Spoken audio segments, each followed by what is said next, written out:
Coach. All right.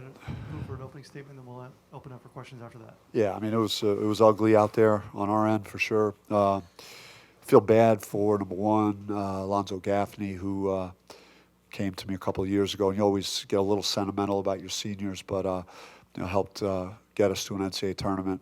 So to see him, he wanted to come back, and then for him to kind of be put through this tonight to finish his career, it just sucks. So feel terrible for Gaffney. He was visibly upset at how we were defending in the first half, and it's one of the few times I saw someone exhibit a lot of emotion. And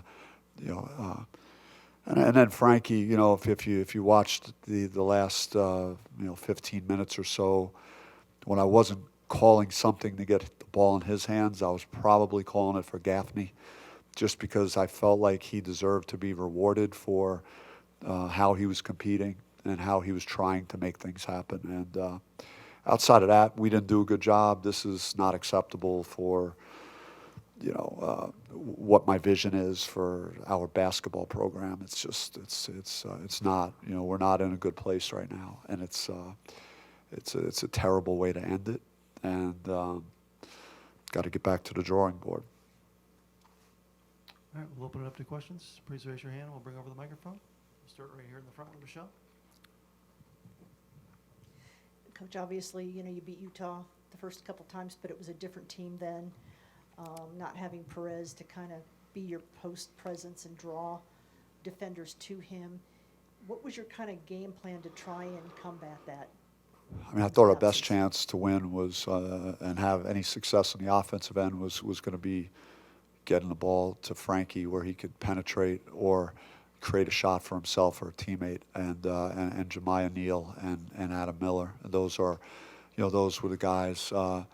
And then, our centers and Gaffney needed to just play off of those players' ability to create and get, either a shot for himself or get in the paint and make an extra pass to someone for a good shot. And we had some good examples of half-court offense in the first half. We had a really good possession. I think Brian ended up with a layup as the shot clock expired, but there were far too few of those examples. They give credit to Utah. They showed the type of postseason desperation that you need to have, and and they have really good shooting. And we had a hard time dealing with their three-point shooting. That's been how we've lost the last three, really. We've really not guarded very well, and particularly from behind the three-point line.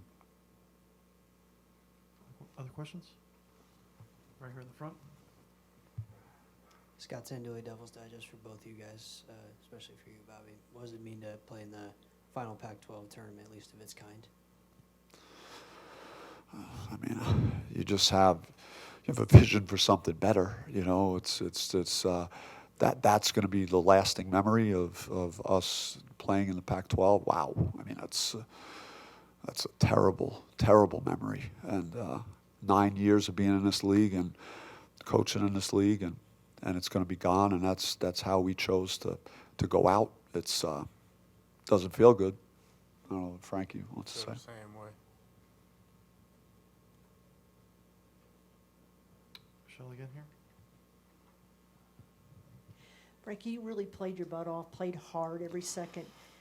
Can you kind of talk about what you're kind of thinking as a leader, trying to will this team to a win, trying to will this team to a good performance? I think, playing hard, that's one thing. It's just trying to get guys to all be on the same page of playing hard. I didn't do a good job of getting my teammates prepared and, getting them ready to play. So, it's tough. It's tough to lose like that, but the least you can do is just play hard. We'll stay here in the front.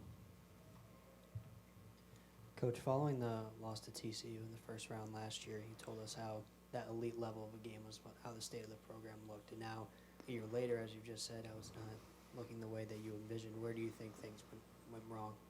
Well,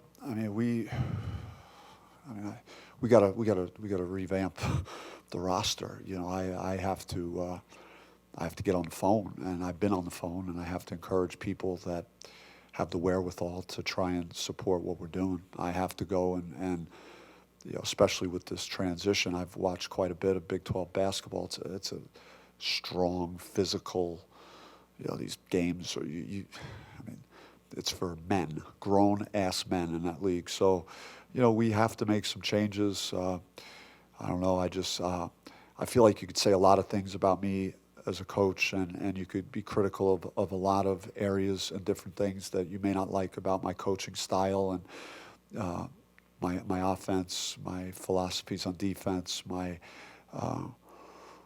in-game decisions, my rotations. I mean, there's a lot of things that go into being a coach, but I don't think you would say that he's not going to fight or battle or get his team ready to compete and fight and battle. And I failed miserably in that regard because, you know, this is not a reflection of my belief system in terms of just effort and will and, you know, knowing what it feels like when your season's on the line and you have to play for your season and that's the effort that you get. So that's my responsibility, and I failed miserably. So that will be you know, a primary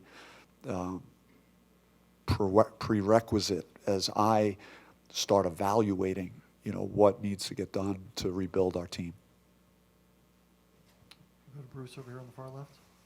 Yeah, Coach, you talked about the game plan without Jose. Was there any chemistry problems, or just, you know, just general adjustments you have to make when something like that happens in such an unusual situation? And Frankie, I don't know if you could address that too. What was the week like for you guys? I mean, it's hard to, you know, game plan when us as players don't go out there and play hard.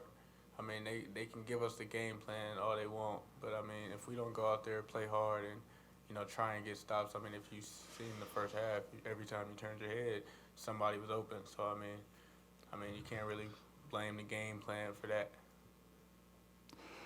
As far as Jose, I mean, I think it's you know, our construction of this team and how we played a lot of the year and a half court offense was playing through Jose. He was the one kind of reliable on a post-up option where we could play some inside out, and it was you know, all we had was outside in, and that's what we were. And then so to have to rely on that solely was not easy. So, but yeah, we gotta you know, go rebuild the front court, rebuild everything, just start over.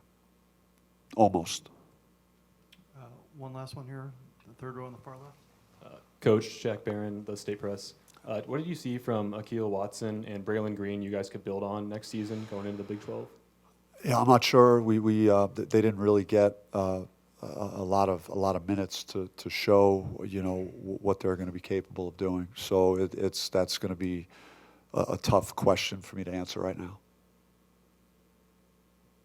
Thank you. Okay, thank you, Bob.